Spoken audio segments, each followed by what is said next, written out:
Pero depende sa patyo nun. Anong mupatay ang Muslim? Kay na ang tao igsoon nga dili kahibalo mo patay, may pagwala na ka na tao sa kalibutan kung di kahibalo mo patay. Nga naman,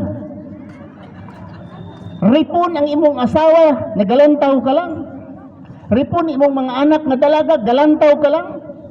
Nga naman, hadlok man ka mo patay o mamatay. Ha?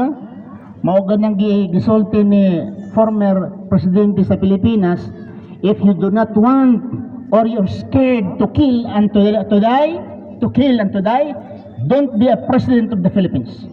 Do not be a president of the Philippines. Don't run as a president of the Philippines if you are scared to kill and scared to die. So mao na mga kaigsunan.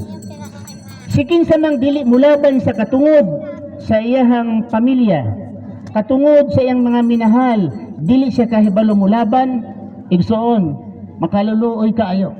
Ha? Pero kung kahibalo ka musukol, kahibalo ka mo patay igsoon, respetuhon ka sa mga tao. Ha? Panahon pa ng election igsoon, prior to the election, basin pag i-hide ka igsoon.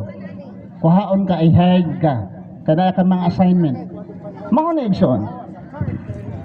Pag Muslim ka, ayaw gayod paghimog dautan. Kay ang dautan para man na sa mga tao nga itatambog sa impernong apoy.